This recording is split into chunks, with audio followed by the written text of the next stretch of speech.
Alors, c'est un projet qui m'a séduit dès le concours parce qu'il résolvait un des problèmes lancinants du campus qui n'avait pas de centre de gravité. Et il proposait de manière très fine, très intelligente, un forum public dans lequel plusieurs activités se mélangeaient, mais surtout, il proposait d'être l'endroit où le public et les usagers du campus pouvaient se rencontrer. Ça, c'était la première chose. Le choix de l'implantation urbanistique qu'on a critiqué parce qu'il s'étale sur un seul niveau, pour moi, il est très pertinent. Il est au cœur, non seulement du campus de l'EPFL, mais il contamine même le campus de l'UNIL. Donc il devient le centre du dispositif académique lausannois. Et ça, c'est déjà une chose très importante. La deuxième chose, c'est de choisir de tout mettre sur un seul niveau. C'est aussi quelque chose de très juste. Parce que si on veut accueillir le public, c'est le seul moyen de faire, c'est d'avoir tout au rez-de-chaussée. Parce que vous pouvez entrer dans un bâtiment et vous sentir non étranger, hein. Mais dès l'instant où vous faites plusieurs étages, vous avez une réception au rez, vous avez des badges, des ascenseurs, et les gens ne vont pas naturellement dans les étages. Alors c'était aussi une décision très intelligente et très juste. Mais maintenant, le programme étant tellement vaste, on ne pouvait pas tout mettre sur un rez-de-chaussée et avoir des trous de lumière. Et donc, la troisième décision a été celle de faire onduler le bâtiment pour qu'à certains endroits, on ait des éminences et des endroits plus en creux pour avoir une vue sur l'extérieur, mais aussi pour... c'est l'idée qui est venue aux architectes, c'est pour dire, voilà, au fond, le fait d'être en bas ou en haut détermine les espaces. On n'a plus besoin de murs. Et ça, c'est magique. Un bâtiment de 120 mètres par 80 qui n'a pas de mur de cloison de séparation, mais dans lequel il y a des activités aussi différentes qu'un auditorium, une bibliothèque et des restaurants, c'est très très difficile à imaginer. Or là, ça fonctionne, et c'est une nouvelle conception de l'espace, de dire justement, c'est l'ondulation qui fait qu'on se sent à un endroit précis, mais on a un contact visuel avec tous les autres, mais ils sont quand même distants. C'est ce regard éloigné qui fait qu'on a sa petite sphère spatiale, mais on est ensemble. Et la référence des architectes, c'est un bâtiment qui existe au Japon depuis le XVIe siècle, c'est la Villa Katsura, qui est en fait la villa impériale qui se trouve dans un parc vallonné avec des étangs et qui comprend un ensemble de 5 petits salons de thé répartis dans le paysage. Fait que l'impératrice, quand elle est dans son salon, elle voit ce qui se passe, elle a un contact visuel avec tous les salons de thé sans avoir besoin d'y être. Et c'est cette sensation de l'espace qui fait qu'avec mon co-auteur Eugène, on l'a appelé le bâtiment paysage.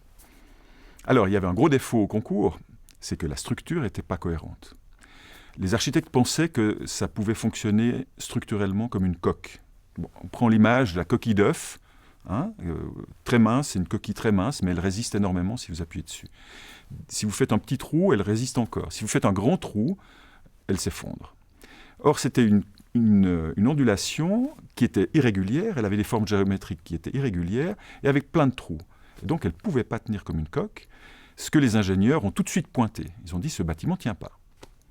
Mais ce qui est magnifique, c'est que les ingénieurs ont dit, il ne tient pas, mais nous, on va le faire tenir. On va inventer une solution, on va le penser différemment.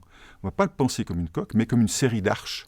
On sait construire des ponts en béton armé, et donc on va faire une série de ponts qu'on va relier entre eux, pour toujours travailler en compression. Mais ce qui était quand même difficile, c'est que malgré tout, la géométrie a dû être un peu corrigée, adaptée, et les portées sont bien supérieures à ce qu'ils ont l'habitude de faire pour les ponts. Donc il y a eu une série de défis qui ont fait que ce bâtiment était complètement inédit.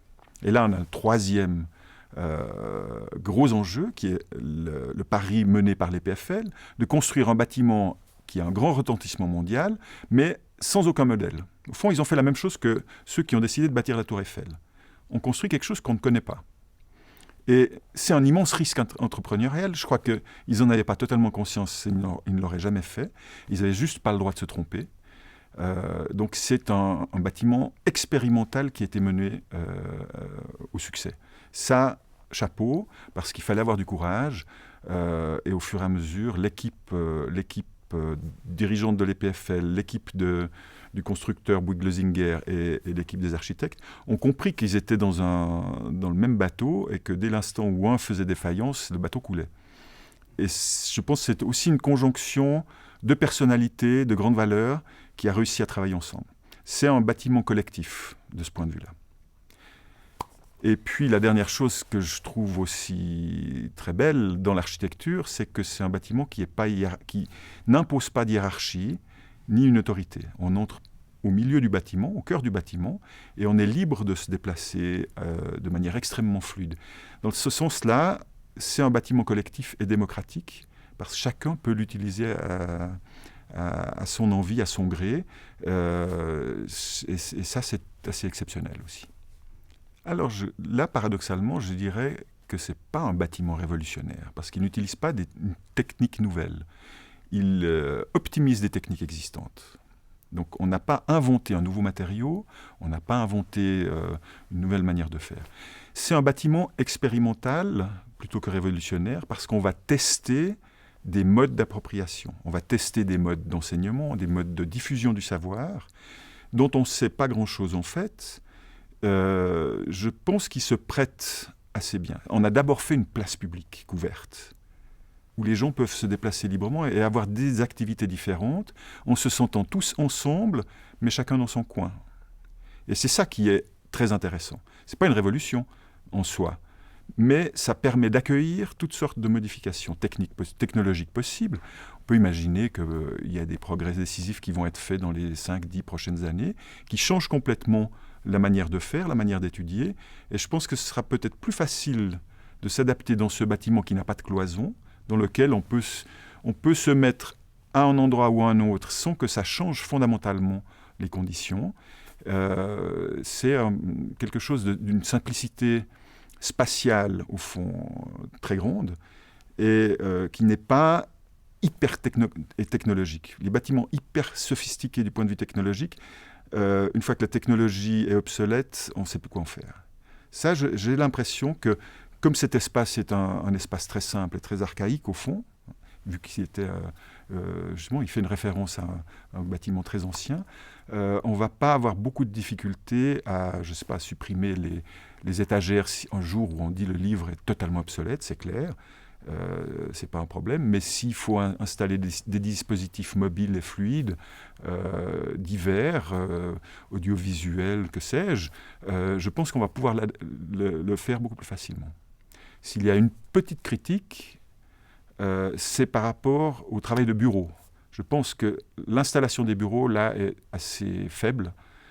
Ces petites alvéoles, les gens m'ont dit qu'ils sont très heureux d'y travailler, mais je crois qu'ils sont très heureux d'être dans le Learning Center. Par contre, le confort de travail dans ces bureaux, à mon avis, il n'est pas extraordinaire.